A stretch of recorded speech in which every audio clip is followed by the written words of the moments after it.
फातिमा की रानी माँ, प्रभु यीशु की माँ, आसरा तू ही है माँ।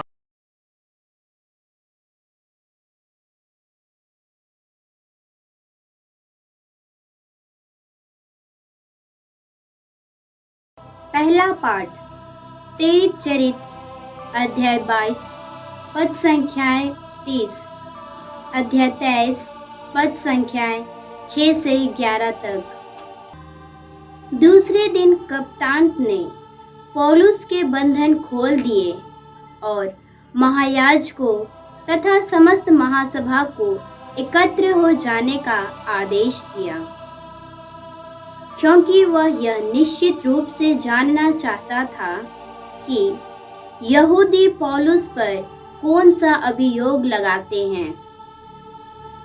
तब उसने पौलुस को ले जाकर महासभा के सामने खड़ा कर दिया। पौलुस यह जानता था कि महासभा में दो दल है, एक सदूकियों का और दूसरा फरीसियों का। इसलिए उसने पुकार कर कहा, भाइयों, मैं हूँ फरीसी और फरीसियों की संतान। मृतकों के पुनरुत्थान की आशा के कारण मुझ पर मुकदमा चल रहा है।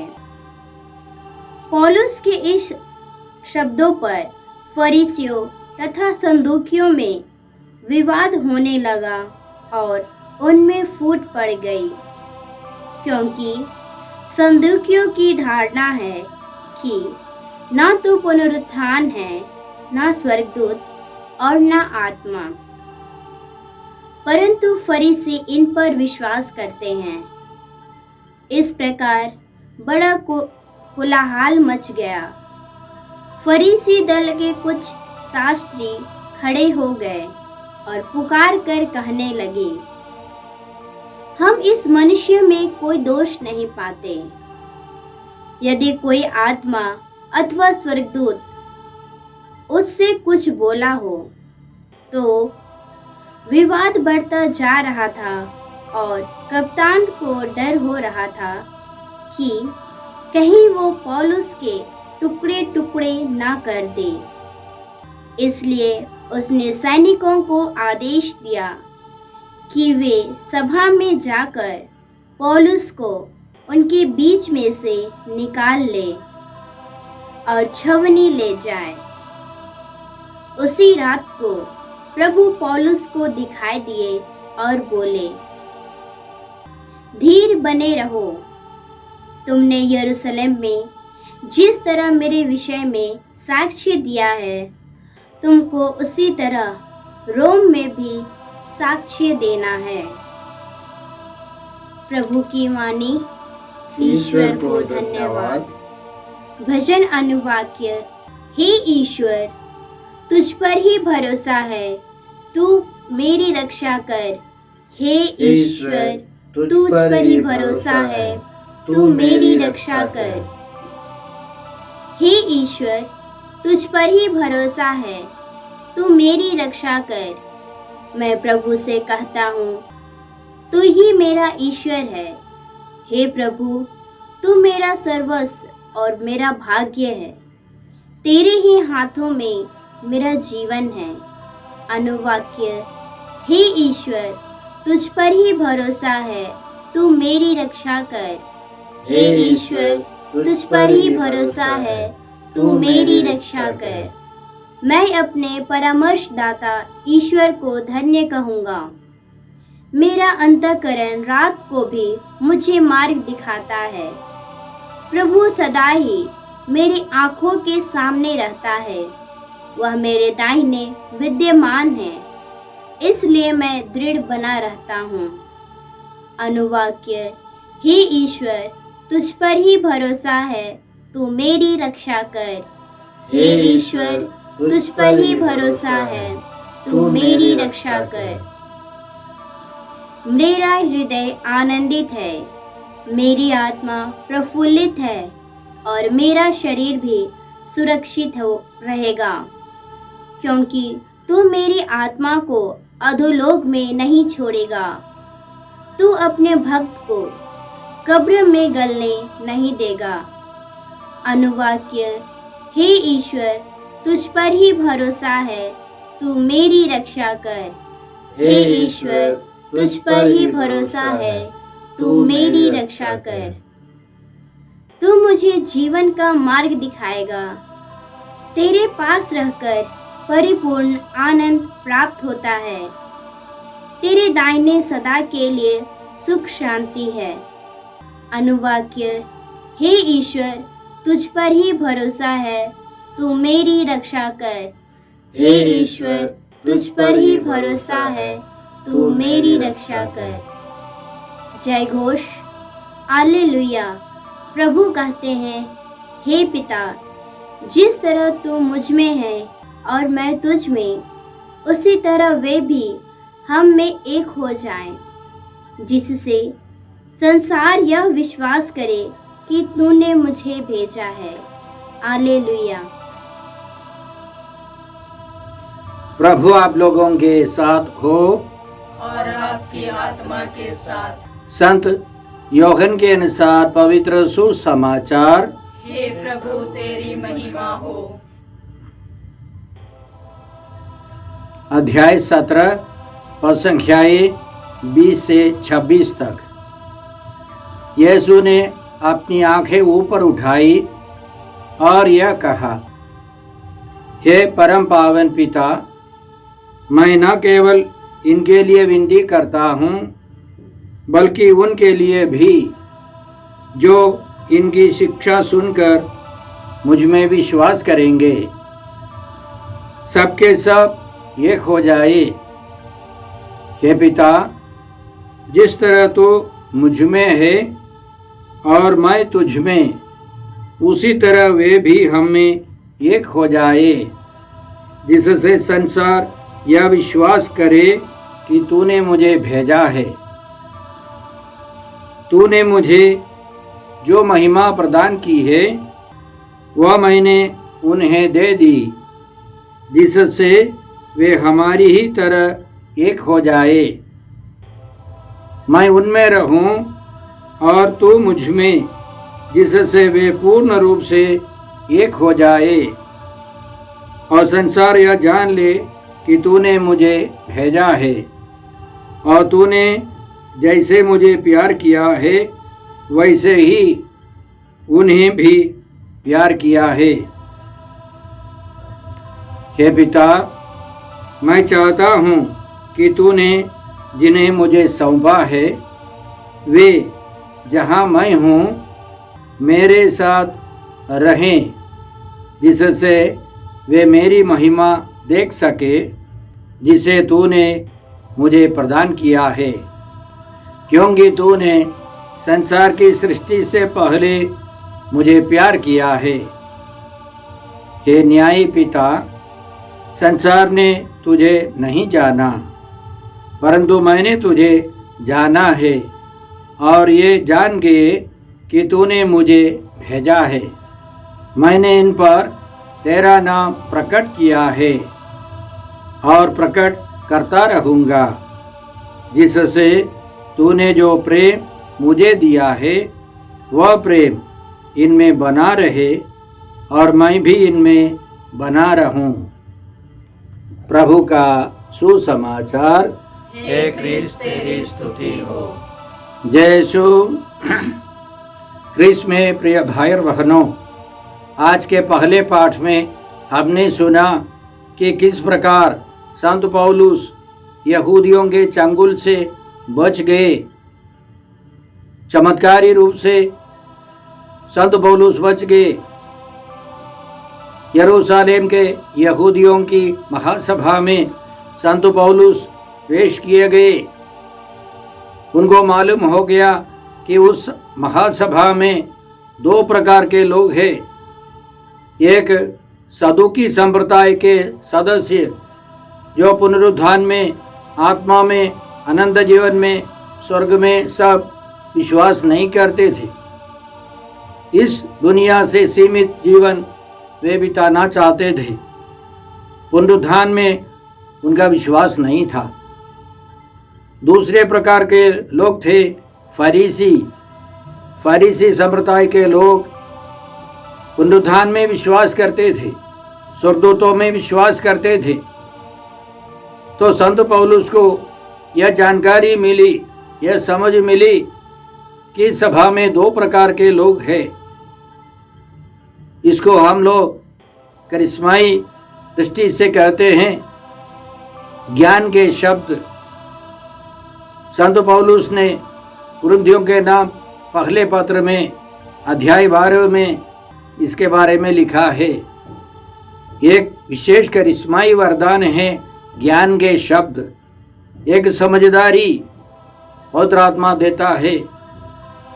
परिस्थिति के बारे में या लोगों के बारे में, समस्या के बारे में हमको ईश्वरीय दृष्टि से जानकारी मिलती है, उसको कहते हैं ज्ञान के शब्द।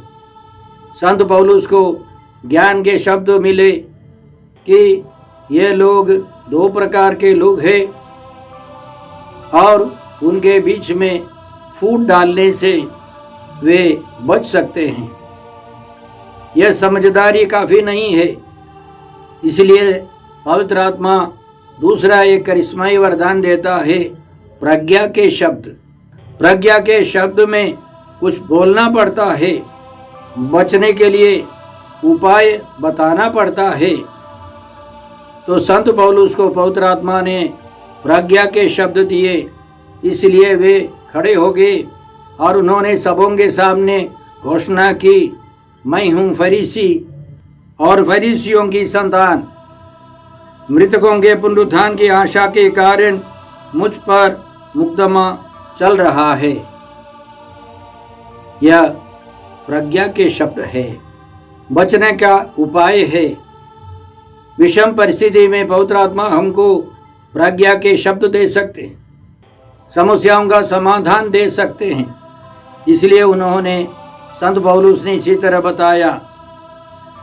पौलुस के इन शब्दों पर फरीसियों तथा सदूकियों में विवाद उत्पन्न हुआ, उनमें फूट पड़ गई। तो फरीसियों ने खड़े होकर यह घोषणा की, हम इस मनुष्य में कोई दोष नहीं पाते। यदि कोई आत्मा अथवा स्वर्गदूत उससे कुछ बोला हो तो सदूकी लोग विश्वास नहीं कर रहे थे, इसलिए उनके बीच में फूट पड़ गई और वे आपस में लड़ने झगड़ने लगे। तो कप्तान को लगा कि पौलुस को वे लोग टुकड़े टुकड़े कर देंगे, इसीलिए सिपाहियों को भेजकर पौलुस को गायब कर दिया, पौलुस को बचाया। देखिए कितना महत्वपूर्ण कार्य है पवित्र आत्मा का। पवित्र आत्मा हमको ज्ञान के शब्द देते हैं, प्रज्ञा के शब्द देते हैं और उसके अनुसार हम लोग परिस्थितियों का सामना कर सकते हैं, समस्याओं का समाधान हो जाता है। यह बहुत ज़रूरी है हमारे जीवन में। आगे हम पढ़ते हैं कि उसी रात प्रभु ने संत पौलुस को दर्शन दिए और बताया, धीर बने रहो, तुमने यरूशलेम में जिस तरह मेरे विषय में साक्ष्य दिया है, तुमको उसी तरह रोम में भी साक्ष्य देना है। तो इससे हम क्या सीखते हैं? जब हम हिम्मत से सुसमाचार का प्रचार करते हैं तो प्रभु हमारे लिए और रास्ता खोल देते हैं। विषम परिस्थितियों का सामना करना पड़ता है, लेकिन उससे महत्वपूर्ण कार्य करने के लिए प्रभु हमको मौका देते हैं। तो आज के पहले पाठ से हम लोग यह शिक्षा पाते हैं कि हमें ज्ञान के शब्द चाहिए, प्रज्ञा के शब्द चाहिए और साथ साथ हमारे लिए प्रभु जो कुछ प्रबंध करते हैं उन सबों के अनुसार सुसमाचार का प्रचार करना है। आज के सुसमाचार में प्रभु यीशु उनमें विश्वास करने वाले सभी सदस्यों के लिए, सभी विश्वासियों के लिए प्रार्थना करते हैं। इसके पहले प्रभु ने अपने लिए प्रार्थना की, अपने छोटे दल के लिए, शिष्यों के लिए प्रार्थना की अब यीशु सारे समुदाय के लिए, सभी विश्वासियों के लिए प्रार्थना करते हैं। अध्याय 17 और संख्या 20 से 26 तक सामुदायिक प्रार्थना है। यीशु चाहते हैं कि सभी विश्वासी पिता ईश्वर में, प्रभु यीशु में और पवित्र आत्मा में एक हो जाए, जिससे संसार यह जान जाए कि पिता ईश्वर ने यीशु को इस संसार में भेजा है और प्रभु यीशु ने उनके विश्वासियों को प्यार किया है। साथ साथ यीशु चाहते हैं कि सभी विश्वासी प्रभु यीशु की महिमा का अनुभव करें, उनके बीच में एकता हो, तालमेल हो। कहने का मतलब क्या है कि यीशु एक कलीसिया के निर्माण के लिए आए हैं, विश्वासियों के समुदाय का गठन हो, जहाँ ईश्वरीय प्रेम हो, ईश्वर में एक होकर एक दूसरे को प्यार करे। इसके लिए हमें सामाजिक प्रार्थना में शामिल होना है। प्रभु यीशु के बारे में हम लोग संत लूकस के सुसमाचार अध्याय 2 में इस प्रकार पढ़ते हैं। यीशु के माता पिता प्रतिवर्ष पास्का पर्व के लिए यरूशलेम जाया करते थे। जब बालक 12 वर्ष का था तो वे प्रथा के अनुसार पर्व के लिए यरूशलेम गए। तो हर पर्व में, विशेष करके 3 मुख्य पर्वों में हर यहूदी को जाना था। यीशु अपने माता पिता के साथ हर पर्व में हर साल जाते थे। फिर संत यूहन्ना के सुसमाचार अध्याय 4 में हम लोग इस प्रकार पढ़ते हैं। यीशु नाजरत आए, जहाँ उनका पालन पोषण हुआ था। विश्राम के दिन वो अपनी आदत के अनुसार सभागृह गए। प्रभु की आदत थी सभागृह जाने के लिए। वह पढ़ने के लिए उठ खड़े हुए और उन्हें नबी यशायाह की पुस्तक दी गई। तो प्रभु यीशु प्रार्थना करने के लिए जानते थे, किताब पढ़ने के लिए जानते थे, आदत के अनुसार सभागृह जाते थे और साथ साथ यरूशलेम के पर्व के लिए यीशु जाते थे। प्रेरित चरित्र में हम लोग पढ़ते हैं कि प्रभु यीशु स्वर्ग में आरोहित कर लिए गए और उनके प्रेरित जैतून पहाड़ से उतर आए और वे यरूशलेम लौट गए। अन्य नारियों, विशेष करके माता मरियम के साथ वे प्रार्थना में थे। पास्का पर्व के 50वां दिन पेंतकुस्त पर्व था और उस पर्व के अवसर पर पवित्र आत्मा आंधी के रूप में, आवाज के साथ आग के रूप में उन पर उतर आया। वे सब पवित्र आत्मा से भर गए, विश्वास में और गहरे हो गए। वे नई सृष्टि बनकर प्रभु के प्रचार में लगे रहे और उस दिन के प्रवचन सुनकर 3000 लोग विश्वासियों में सम्मिलित हो गए। विश्वासियों की संख्या बढ़ती गई और हम प्रेरित चरित्र अध्याय 4 और संख्या 32 में इस प्रकार पढ़ते हैं। विश्वासियों का समुदाय एक हृदय और एक प्राण था। कोई भी अपनी संपत्ति अपनी ही नहीं समझता था। जो कुछ उनके पास था उसमें सबों का साझा था। वे एक हृदय होकर, एक प्राण होकर प्रार्थना करते थे, जीवन बिताते थे। प्रेरित चरित्र अध्याय 6 में और संख्या 7 में हम लोग इस प्रकार पढ़ते हैं। ईश्वर का वचन फैलता गया। यरूशलेम में शिष्यों की संख्या बहुत अधिक बढ़ने लगी और बहुत से याजकों ने विश्वास की अधीनता स्वीकार की। इसी तरह यीशु चाहते हैं कि एक कलीसिया का गठन हो, विश्वासियों का समुदाय हो जो यीशु के प्यार को अनुभव करे और उस प्यार को दूसरों को बांटे। यह यीशु की इच्छा और योजना है। यहूदियों के लिए सारे इस्राएल में एक मंदिर था, लेकिन जगह जगह गांव-गांव में प्रार्थनालय था, सभागृह था, और उसमें जाकर यीशु प्रार्थना करते थे। तो इसका मतलब है कि हमको भी सामाजिक प्रार्थना में भाग लेना है।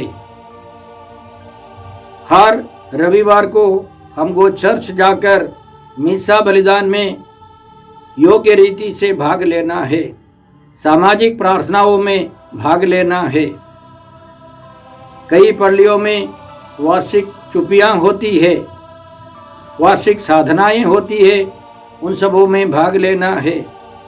कई संतों का पर्व होता है, विशेष दिन की प्रार्थना होती है, उन सबों में शामिल होना हमारा कर्तव्य है, जिससे त्रिएक ईश्वर में हमारा विश्वास बढ़ता जाए, हमारा रिश्ता बढ़ता जाए, हम शांति का अनुभव करें, जिससे अन्य लोग भी प्रभु यीशु का सुसमाचार जान जाए, उनमें विश्वास करने लगे, वे भी प्रभु के द्वारा मुक्ति पाए।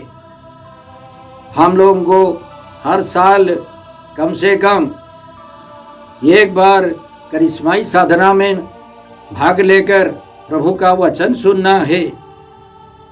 हमारे आसपास किसी न किसी प्रकार के प्रार्थनालय है या साधना केंद्र है, वहाँ जाकर हमें प्रार्थना करनी है।